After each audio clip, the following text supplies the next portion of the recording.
उस रात मैंने पीछे मुड़कर देखने की गलती नहीं की होती तो शायद आज मैं ये कहानी सुना भी नहीं पाता। घड़ी में ठीक 2:17 हो रहे थे। हवा बिल्कुल शांत थी, इतनी शांत कि अपनी दिल की धड़कन भी किसी और की लग रही थी। मैं उस पुराने कब्रिस्तान के बीच खड़ा था जहां लोग दिन में भी जाने से डरते थे, और मैं वहां आधी रात को था। लेकिन सच कहूं, मैं वहां अपनी मर्जी से नहीं गया था। सब कुछ उस फोन कॉल से शुरू हुआ था जो मुझे 14 अक्टूबर 2021 की रात को आया था। तुम मुझे ढूंढ सकते हो? फोन की दूसरी तरफ एक लड़की की धीमी कांपती हुई आवाज थी। मैंने पूछा, कौन? कुछ सेकंड्स की खामोशी रही, फिर उसने सिर्फ इतना कहा, कब्रिस्तान, और कॉल कट हो गया। पहले मुझे लगा कोई मजाक है, लेकिन उस आवाज में जो डर था वो नकली नहीं हो सकता था। मैं एक फ्रीलांस जर्नलिस्ट हूँ। अजीब और अनसॉल्व्ड केसेस की तरफ मेरा हमेशा से झुकाव रहा है। लेकिन उस रात मुझे पहली बार लगा कि मैं किसी ऐसी चीज में घुसने जा रहा हूँ जहां से वापस आना मुश्किल हो सकता है।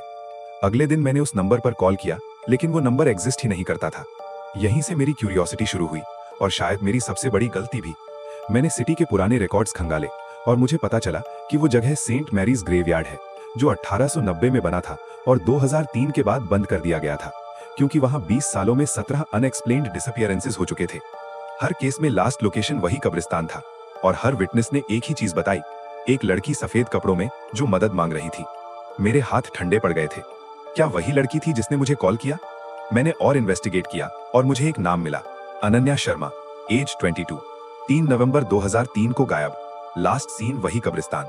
उसके दोस्तों ने कहा था वो अचानक गायब हो गई, जैसे हवा में घुल गई हो, और उससे पहले वो बार बार कह रही थी, वो लड़की मुझे बुला रही है।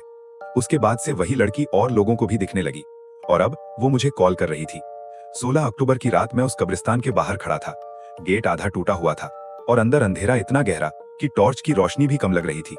जैसे ही मैं अंदर गया, मुझे महसूस हुआ कोई मुझे देख रहा है, और फिर मैंने उसे देखा। सफेद ड्रेस में एक लड़की दूर खड़ी हुई। तुम आ गए? उसने कहा।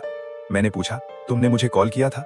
वो धीरे धीरे मेरे पास आई और बोली, मुझे यहाँ से निकालो। उसकी आवाज में इतनी बेचैनी थी कि मैं कुछ सोच नहीं पाया। मैंने पूछा, तुम कौन हो? वो बिल्कुल पास आ गई। उसकी आंखें खाली थीं, बिल्कुल खाली। मुझे याद नहीं, उसने कहा। मैं पीछे हटना चाहा, लेकिन मेरे पैर जम गए थे। उसने मेरा हाथ पकड़ा, और जैसे ही उसने छुआ, सब कुछ बदल गया। मैं एक पुराने घर में था जहां दीवारों पर खून था, और एक आदमी उस लड़की पर चिल्ला रहा था, तुम यहाँ क्यों आई? और फिर उसने उसे मार दिया। मैं चीखना चाहता था, लेकिन आवाज नहीं निकली। अगली पल मैं वापस कब्रिस्तान में था, और वो लड़की मेरे सामने खड़ी थी। अब उसके कपड़ों पर खून था।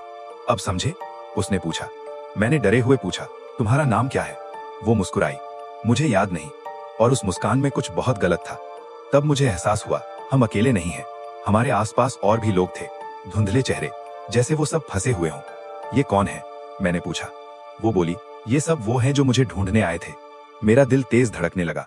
मैं भागा, गेट तक पहुंचा, और बाहर आ गया। मैं बच गया, लेकिन कहानी यहीं खत्म नहीं हुई। 19 अक्टूबर को मुझे एक ईमेल मिला, यू सॉ हर टू। भेजने वाला था राहुल मेहरा। उसने मुझे मिलने बुलाया, और उस रात उसने बताया कि उसने भी उस लड़की को देखा है, और जब उसने उसका हाथ पकड़ा तो उसने भी वही मर्डर देखा। उसने मुझे एक फोटो दिखाई, वही लड़की, लेकिन वो फोटो उसके लैपटॉप में खुद से आ गई थी। उसने बताया कि पिछले 10 सालों में 9 लोग उस लड़की को देख चुके हैं। कुछ गायब हो गए, कुछ पागल हो गए, और कुछ ने सुसाइड कर लिया। सबसे शॉकिंग बात, उस लड़की की बॉडी कभी मिली ही नहीं। मतलब मर्डर हुआ था, लेकिन लाश गायब थी। हमने मिलकर इन्वेस्टिगेशन शुरू की, और पता चला वो घर एक अघोरी का था, महंत कालीनाथ, जो ब्लैक रिचुअल्स करता था। 25 अक्टूबर को राहुल गायब हो गया, लेकिन उसने एक वॉइस मैसेज भेजा, वो मेरे रूम में है। फिर उस लड़की की आवाज, तुमने मेरा नाम क्यों जाना? फिर राहुल की चीख और साइलेंस। 26 अक्टूबर की रात में फिर कब्रिस्तान गया। वो लड़की वहां थी, जैसे मेरा इंतजार कर रही हो। राहुल कहाँ है? मैंने पूछा। वो बोली, वो अब मेरे साथ है। मैंने पूछा, तुम चाहती क्या हो? वो बोली, मुझे याद करना है, मेरा नाम। मैंने कहा, मुझे दिखाओ। उसने मेरा हाथ पकड़ा, और इस बार मैंने देखा एक रिचुअल। कालीनाथ मंत्र पढ़ रहा था, तुम्हारी पहचान खत्म हो जाएगी। लड़की की आंखें काली हो गईं, और वो मुझे देख रही थी, जैसे वो मुझे देख सकती हो। मैं वापस कब्रिस्तान में था। मैंने पूछा, तुम क्या हो? वो बोली, मैं वो हूं जिसे खत्म किया गया, और वो भी जो कभी खत्म नहीं हुआ। फिर उसने कहा, अगर मैं अपना नाम याद कर लूं तो मैं फ्री हो जाऊंगी, वरना तुम मेरी जगह ले लोगे। मैंने राहुल को देखा, वो भी उन्हीं शैडोज में था। तब मुझे समझ आया, ये एक साइकिल है, जो भी सच जानने आता है वो इसका हिस्सा बन जाता है। मैंने पूछा, अगर मैं तुम्हारा नाम ढूंढ लूं तो क्या ये सब खत्म हो जाएगा? वो बोली, शायद, या शायद तुम भी भूल जाओगे। मैं वहां से लौट आया, लेकिन मैं बदल चुका था। मैंने रिकॉर्ड्स में एक नाम ढूंढा, आधा मिटा हुआ, आर्या। लेकिन आज तक मुझे नहीं पता वो उसका नाम था या नहीं, क्योंकि उसके बाद वो लड़की कभी मुझे नहीं दिखी। लेकिन कभी कभी जब मैं मिरर में देखता हूँ, एक सेकंड के लिए मुझे अपना चेहरा याद नहीं आता और एक आवाज आती है, क्या तुम्हें अपना नाम याद है? शायद असली डर मौत नहीं है, शायद असली डर है अपनी पहचान खो देना और फिर किसी और की जगह बन जाना।